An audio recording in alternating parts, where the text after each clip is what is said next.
말씀을 한 절씩 교독하도록 하겠습니다. 18절입니다. 두아디라 교회의 사자에게 편지하라. 그 눈이 불꽃 같고 그 발이 빛난 주석과 같은 하나님의 아들이 이르시되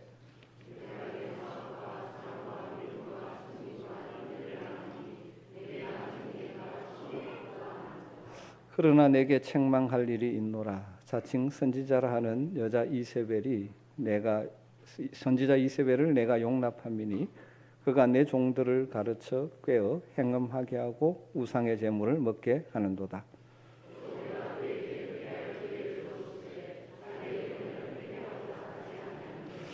볼지어다 내가 그를 침상에 던질 터이요 또 그와 더불어 간음하는 자들도 만일 그의 행위를 회개하지 아니하면 큰 환난 가운데 던지고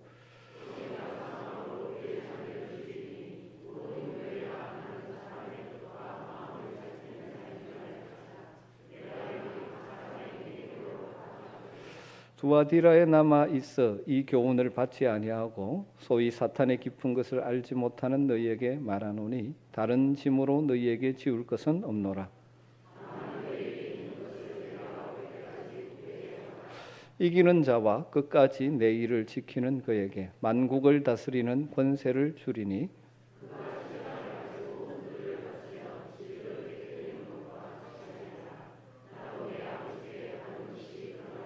내가 또 그에게 새벽별을 주리라. 귀 있는 자는 성령이 교회들에게 하시는 말씀을 들을지어다. 아멘. 그리스도인의 균형 있는 영성에 대해서 많은 글을 쓰신 유진 피터슨이라는 분이 이런 말을 책에 쓰고 있습니다. 이 시대 그리스도인들이 세상을 살아가면서 부딪히고 있는 가장 큰 윤리적 문제는 이중 기준의 문제라고 그렇게 지적을 한 바가 있습니다. 이중 기준, 사전적인 의미는 한 사람이나 한 그룹에 대하여 엄격히 적용하는 윤리적 기준을 다른 사람이나 다른 그룹에 대하여는 적용하지 않는 것. 여기에는 이렇게 적용하는데 다른 쪽에는 적용하지 않는 이중 기준. 이런 이중 기준의 문제는 타락한 우리 인생들의 일상에서 보편적으로 경험할 수 있죠. 다른 사람에게는 이런 잣대를 갖다 대어서 이것이 잘못되었다, 저것이 잘못되었다 그렇게 지적하면서 정작 자신에게는 다른 잣대를 갖다 대면서 자신을 합리화하는 경우가 참 많죠. 우리가 보편적으로 이 사회에 많이 일어난 일을 그래서 내로남불 뭐 이렇게 표현하는 이중 기준의 문제가 참 많이 있죠. 뿐만 아니라 자기 스스로에게도 자기의 필요를 따라서 다른 기준을 적용해가면서 살아갈 때도 많이 있습니다. 어제의 삶의 장에서 적용하던 기준을 오늘은 적용하지 않으면서 살 때도 참 많이 있죠. 우리 그리스도인의 삶에 대표적으로 나타나는 이중 기준 중에 하나가 주일날 교회에서 이렇게 모여 있을 때 우리의 삶과 월요일부터 삶의 현장 일터에서의 우리의 삶의 기준이 다를 때가 많다는 것이죠. 어쩌면 오늘 우리가 읽은 말씀은 특별히 이런 이중 기준의 윤리적 문제를 안고 갈등하던 1세기의 교회에 대한 이야기라고 할 수 있습니다. 두아디라 교회이죠. 먼저 두아디라 교회를 향해서 말씀하시는 주님의 모습, 늘 먼저 나오고 있는 것이 그 모습이죠. 18절에 이렇게 표현되어 있습니다. 두아디라 교회의 사자에게 편지하라. 그 눈이 불꽃 같고 그 발이 빛난 주석과 같은 하나님의 아들이 이르시되. 이 말씀을 하시는 분을 어떻게 묘사합니까? 그 눈이 불꽃 같다. 그리고 그 발이 빛난 주석과 같은 하나님의 아들이 말씀한다.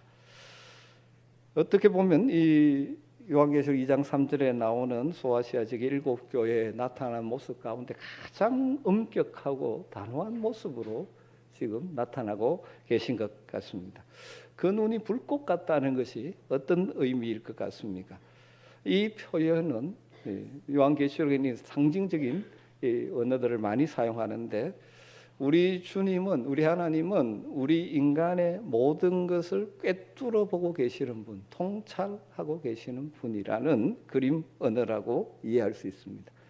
우리 주님은 모든 것을 다 보고 계시고 알고 계시는 분이십니다. 특별히 우리의 마음의 생각과 깊은 것까지도 꿰뚫어 보시는 분이죠. 그래서 23절에 보면 이 속성을 다시 한번 강조하고 있죠. 나는 사람의 뜻과 마음을 살피는 자인 줄 알지라. 그렇게 말씀합니다. 여러분 기억하십시오. 우리 주님, 우리 하나님의 모습이 다양한데 그 중에 하나는 불꽃 같은 눈을 가지신 분이십니다. 다르게 말하면 하나님 앞에 우리가 숨길 수 있는 것이 없고 우리의 모든 형편처지를 다 알고 계시는 분이죠. 사람들 앞에서는 감출 수 있고 포장할 수 있지만 하나님 앞에서는 그럴 수 없다는 것이고, 또 하나가 그 발이 빛난 주석 같은 분이라는 이 표현은 심판의 권세를 가지신 분이라는 모습을 묘사하는 이 그림 언어입니다. 인생 불꽃 같은 눈으로 우리를 살피시는 하나님은 또한 인생을 심판하시는 분입니다. 그래서 23절에 가보면 이것을 이렇게 표현하죠. 내가 너희 각 사람의 행위대로 갚아 주리라. 그리고 하나님의 뜻을 떠나 범죄하는 인생을 향하여 질그릇 깨트린 것 같이 하리라. 이렇게 표현하고 계시는 것이죠. 여러분, 우리 주님 불꽃 같은 눈으로 우리를 통찰하고 계시는 분, 그리고 선악간에 판단하시고 심판하실 분이십니다. 많은 사람들이 이 진리를 알지 못하기 때문에 쉽게 범죄에 빠지고 유혹에 넘어지고 잘못된 길에 실족하게 되는 경우도 있죠. 일반적으로도 사람들이 악한 행동을 하려다가도 어느 정도 자기 자신을 절제할 수 있는 것은 하나님이 보고 계신다.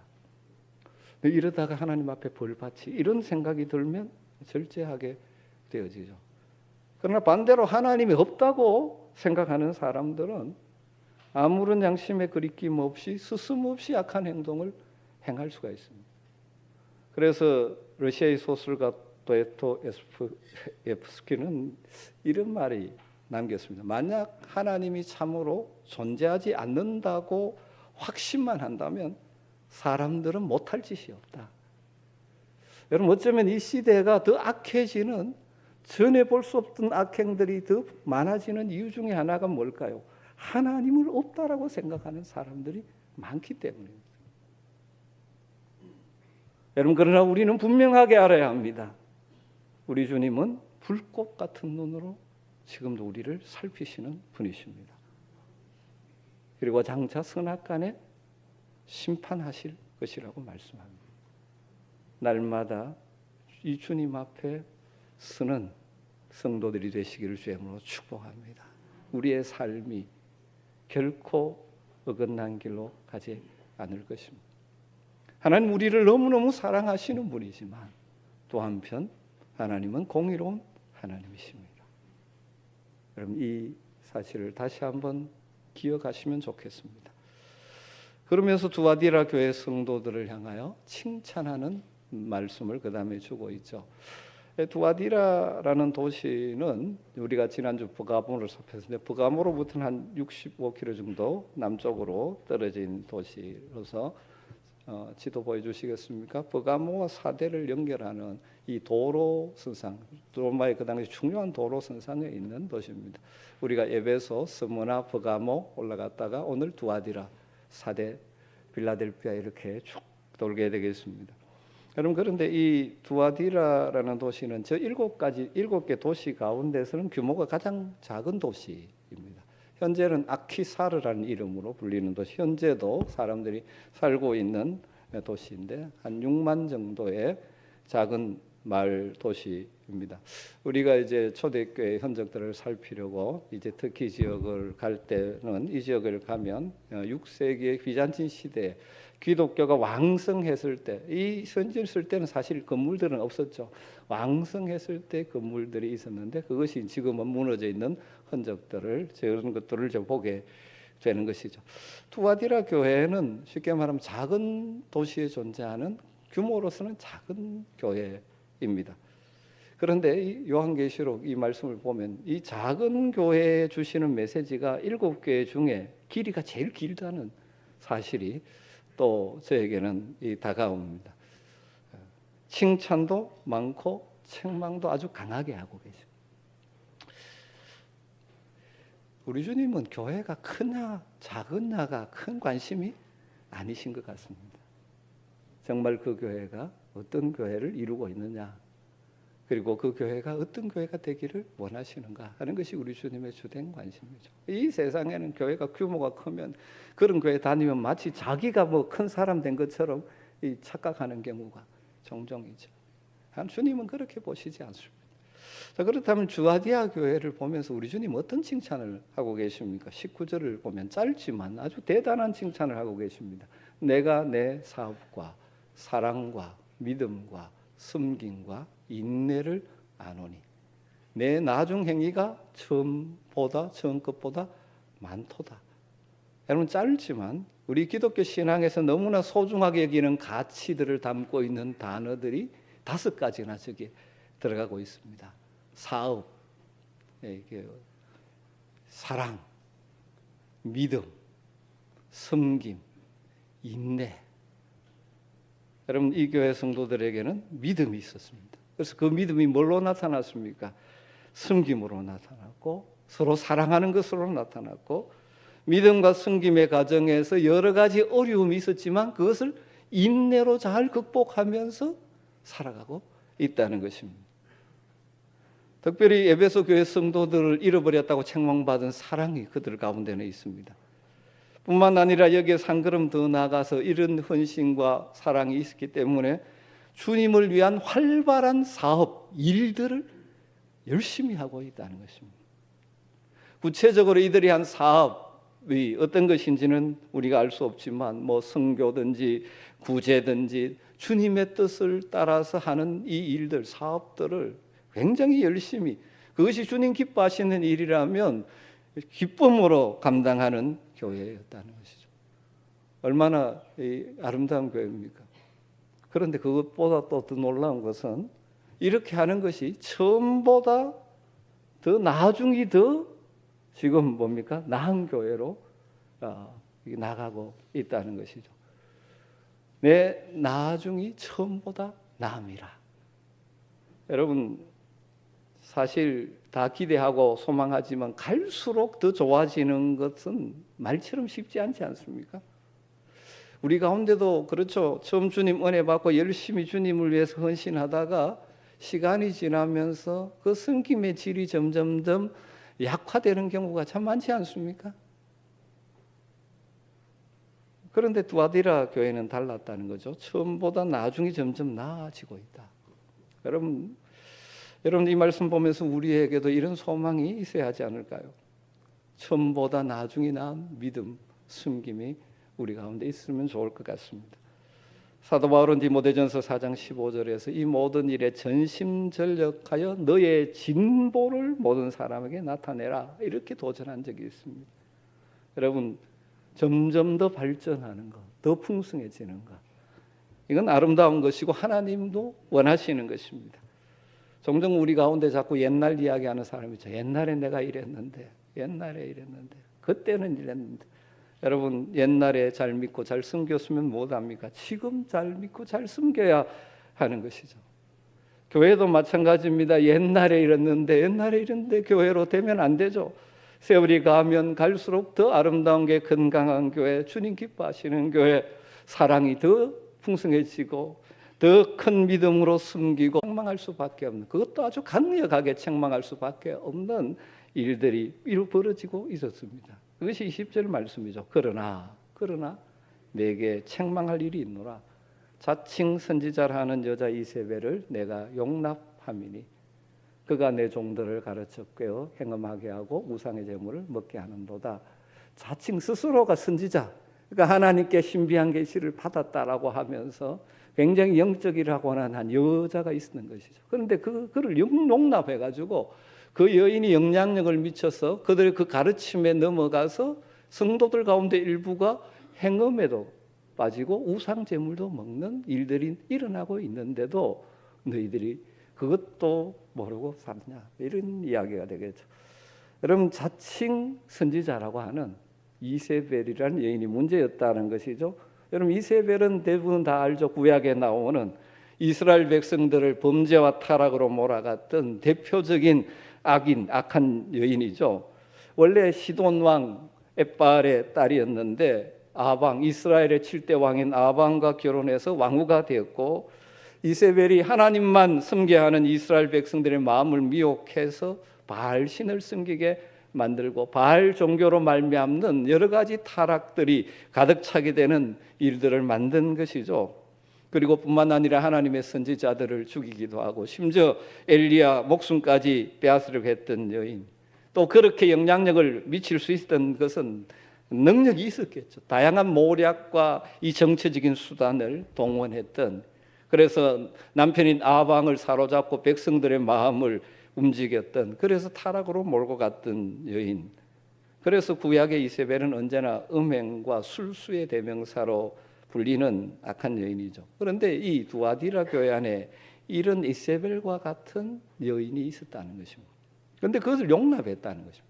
그런데 자칭 선지자라고, 자기 스스로가 선지자다. 선지자가 뭔가 하나님의 말씀을 대언하는 자죠. 그러니까 내가 하나님께 들었다는 거죠. 요즘 말하면 직통 계시를 받았다.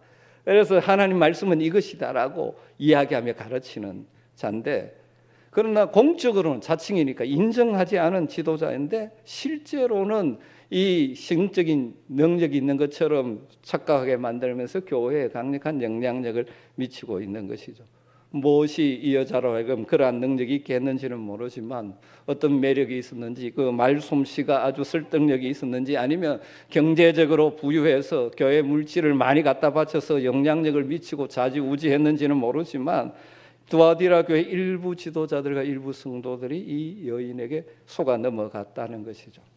그래서 결과적으로 일부들이 우상 숭배에 빠지고 음행에 빠졌다는 것입니다. 우리가 생각할 때는 열심히 섬기는 성도가 우상 숭배, 음행에 빠지는 게 있을 수가 있나 생각하겠지만 뒤에 좀 더 설명드리겠습니다. 그런데 큰 원리로 말하면 이런 것이죠. 그 가운데 문제가 되는 것은 교회에 와서 열심히 예배도 드리고 합니다. 그런데 삶의 현장에서는 그 타락한 문화 속에 섞어서 그 벌어지고 있는 우상 숭배와 음행에 빠지는 그 이중적인 교인들이 있었고, 이것을 잘못이라고 생각하지 못하고 살아가고 있었다는 것입니다. 왜 이런 일이 일어날까요? 두아디라라는 도시가 큰 도시는 아니지만 자주색 옷감을 염색하는 기술이 발달했던 상업 도시라고 합니다. 요즘은 별것 아니지만 그 당시 자주색 천은 아주 고가품이죠. 아무나 입을 수 없는 것입니다. 왜냐하면 재료가 귀하기 때문에. 비잔틴 시대, 그리고 로마 시대, 비잔틴 시대에 이 자주색 천에서 태어난 사람, 다른 말로 태어날 때 강보 같은 것을 자주색 천으로 한 사람은 그 신분이 왕족이나 귀족이었다고. 왕족이나 귀족이 아니면 그것을 잘 할 수 없는 그런 비싼 것이죠.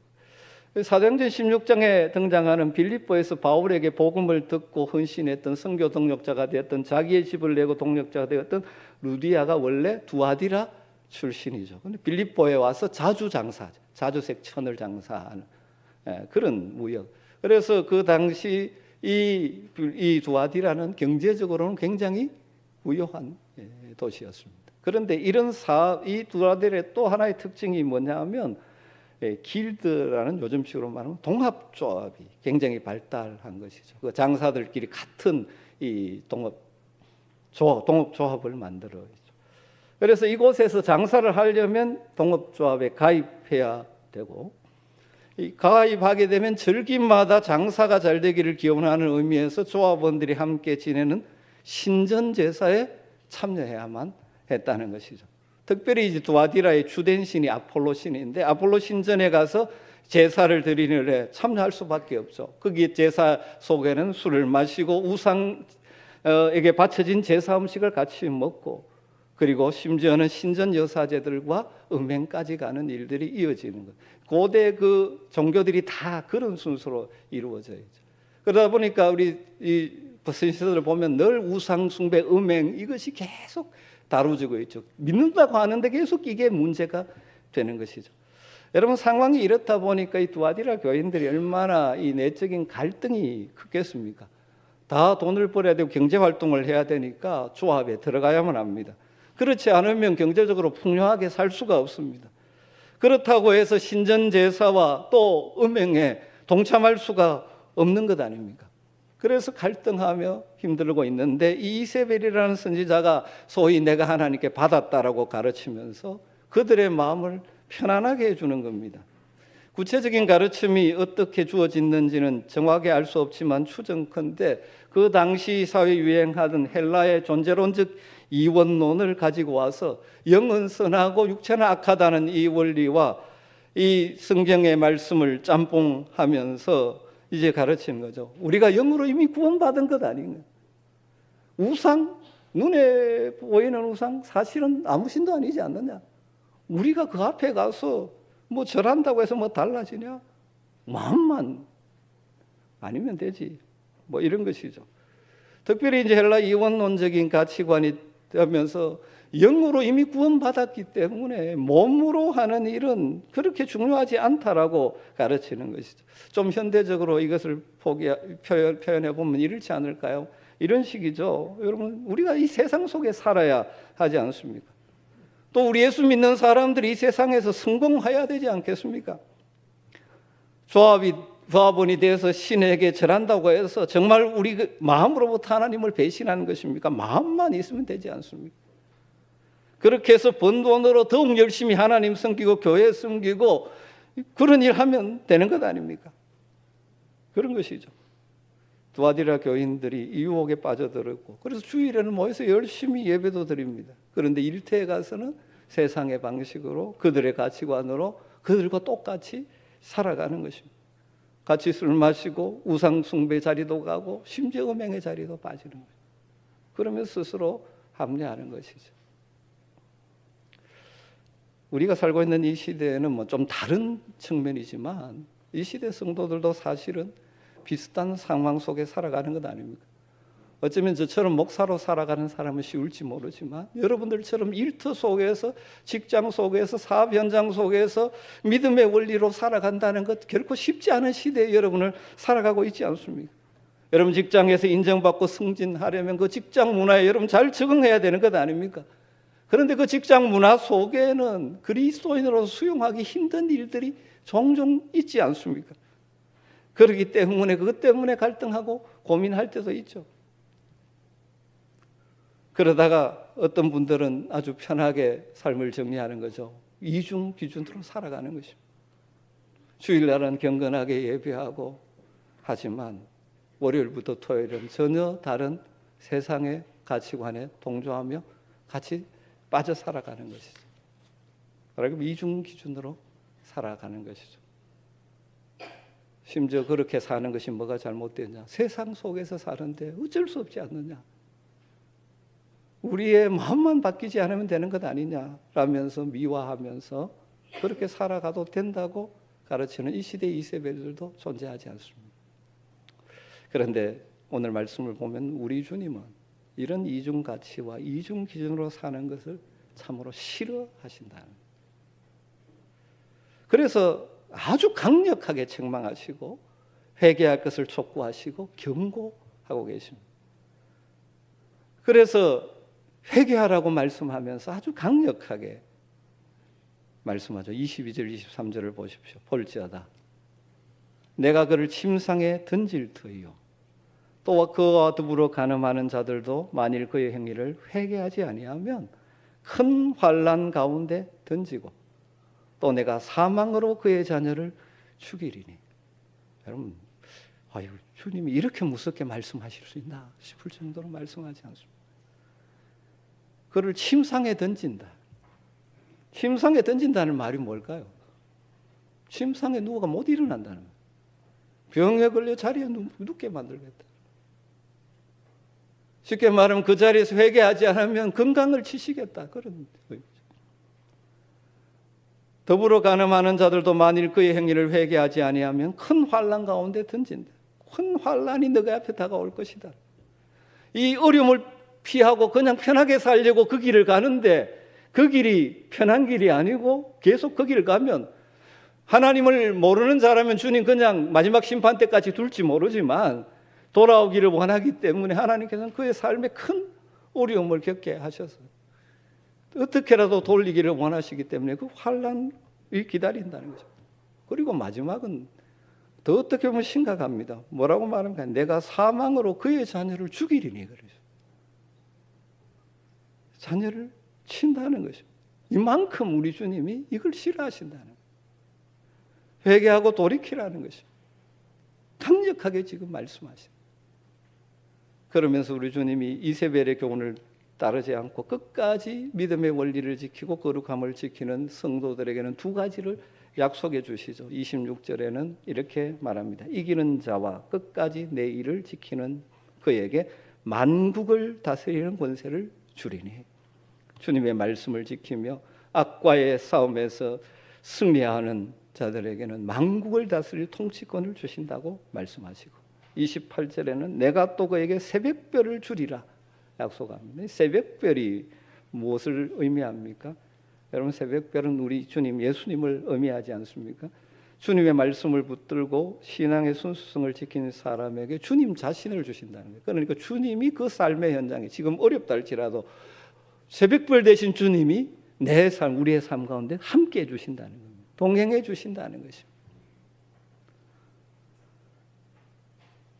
음란하고 악한 세대 속에 그 삶의 방식으로 동조하며 살아가는 것이 아니라 주의 말씀의 원리를 붙들고 말씀의 기준을 따라 주님을 향한 순수한 믿음을 지키고 살아가는 자들, 혹시 연약해서 넘어졌더라도 다시 회개하고 돌이키는 자들에게는 만국을 다스릴 통치권과 주님이 동행해 주시는 복을 누리게 된다는 것입니다. 주님이 동행해 주시기에 그 어려움을 넉넉히 이기는 것이죠. 초대교회 성도들이 이기고 하나님의 교회가 부흥했던 역사들이 있지 않습니까? 말씀을 정리하면서 그렇다면 오늘 이 말씀을 통해서 우리에게 주시는 핵심 교훈은 무엇입니까? 주님은 우리가 어떻게 되기를 원하고 이 시대 교회가 어떤 교회가 되기를 원합니까? 이중 기준으로 하나님을 섬기고 세상도 섬기는 그런 삶이 아니라 거룩성, 구별됨, 잃지 않고 삶의 현장에서 살아가는 성도와 교회가 되기를 원하는 것이죠. 여러분의 일터 속에서 힘들지만 이 타락한 가치관이 가득 찬 세상 속에서 하늘의 가치관을 따라 살아가는 것이 쉽지는 않지만 날마다 하나님의 은혜를 구하며 지혜를 구하면서 그곳에서 구별됨을, 성도다움을 지키며 살아가는 성도가 되기를 우리 주님은 간절히 원하시고 그런 성도들을 결코 버려두지 않고 결국 최종 승리하여 주님과 함께 다스리고 주님이 삶의 현장에 동행해 주시겠다고 약속하고 계시는 것입니다. 사랑하는 성도 여러분, 우리가 이 타락하고 어두운 가치관이 가득한 이 시대에 분별력을 잃지 않고 거룩성을 지속적으로 유지하기 위해서 어떻게 살아가야 할까요? 오늘 말씀을 가지고 마지막 세 가지로 정리하십시다. 우리에게 회개하는 것이 필요합니다. 왜냐하면 저나 여러분이나 연약하기 때문에 자주 이중의 기준을 가지고 이중의 가치를 가지고 행동할 때가 많기 때문입니다. 돌아봐야 하는 것이죠. 혹시라도 여러분 주일의 모습과 월요일 이후의 모습이 다른 부분이 있으십니까? 회개하고 돌이키십시오. 여러분 혹시 교회에서의 모습과 가정에서의 모습이 다른 분들이 있습니까? 고치셔야 하는 것입니다. 여러분 교회에서의 여러분의 삶의 방식과 일터에서의 방식이 다른 분들이 계십니까? 고치시라는 것입니다. 성령께서 우리를 그렇게 만져주시기를 기도하고 그런 믿음의 용기와 담대함을 달라고 기도하시면서 특별히 오늘 우리 주님 어떤 분으로 우리에게 나타나셨습니까? 불꽃 같은 눈으로 우리를 바라보시는 주님 앞에서 우리가 살아가야 하는 것입니다. 두 번째로는 돈의 유혹, 물질에 대한 욕심을 극복해야 합니다. 여러분 돈 다 좋아하죠. 저도 좋아합니다. 그러나 물질에 대한 욕심 때문에 우리의 삶의 원칙을 포기해서는 안 됩니다. 왜 두아디라 성도들이 이 거짓 자칭 선지자 이세벨의 유혹에 넘어갔을까요? 가장 근본 원인은 돈의 유혹이죠. 물질에 대한 욕심이죠. 좀 더 부유하게 살고 싶기 때문에. 많은 성도들이 이 시대에도 마찬가지죠. 그 돈 때문에 거룩성, 신앙의 원리를 포기하고 싶을 때가 많지 않습니까? 여러분, 물질이 우리의 눈을 어둡게 하면 분별력을 상실하게 되고 믿음의 정도를 떠나게 될 때가 참 많이 생깁니다. 그런데 그게 가면 잘 될 것 같은데 마지막은 결코 잘 되지 못하죠. 율질의 욕심에 사로잡힌 자들 한때 살아가죠. 여러분, 하나님께서 우리에게 물질을 주신 것은 우리가 잘 사용하며 살라고 우리에게 주신 것입니다. 그것이 우리의 발 아래 있어서 우리의 뜻대로 쓰임 받아야 되지, 그게 우리 머리에 올라가서 우리를 좌지우지하게 되어버리면 참으로 불행한 인생이 되는 것이죠. 여러분, 돈이 많으면 편리하고 또 풍성한 삶을 살겠죠. 여러분, 돈이 경제적으로 좀 부족하면 불편할 따름이지 못 사는 것 아닙니다. 행복과 불행이 사실 거기에 달려있지 않습니다. 사랑하는 성도 여러분, 우리가 하나님의 함께 하심을 믿기에 물질의 유혹들을, 욕심들을 꺾어낼 수 있고 주신 것에 감사하고 주신 것들을 잘 순종하며 살아가면 하나님 때로는 주시기도 하고 때로는 어려움 가운데도 건지게 하시는 것입니다.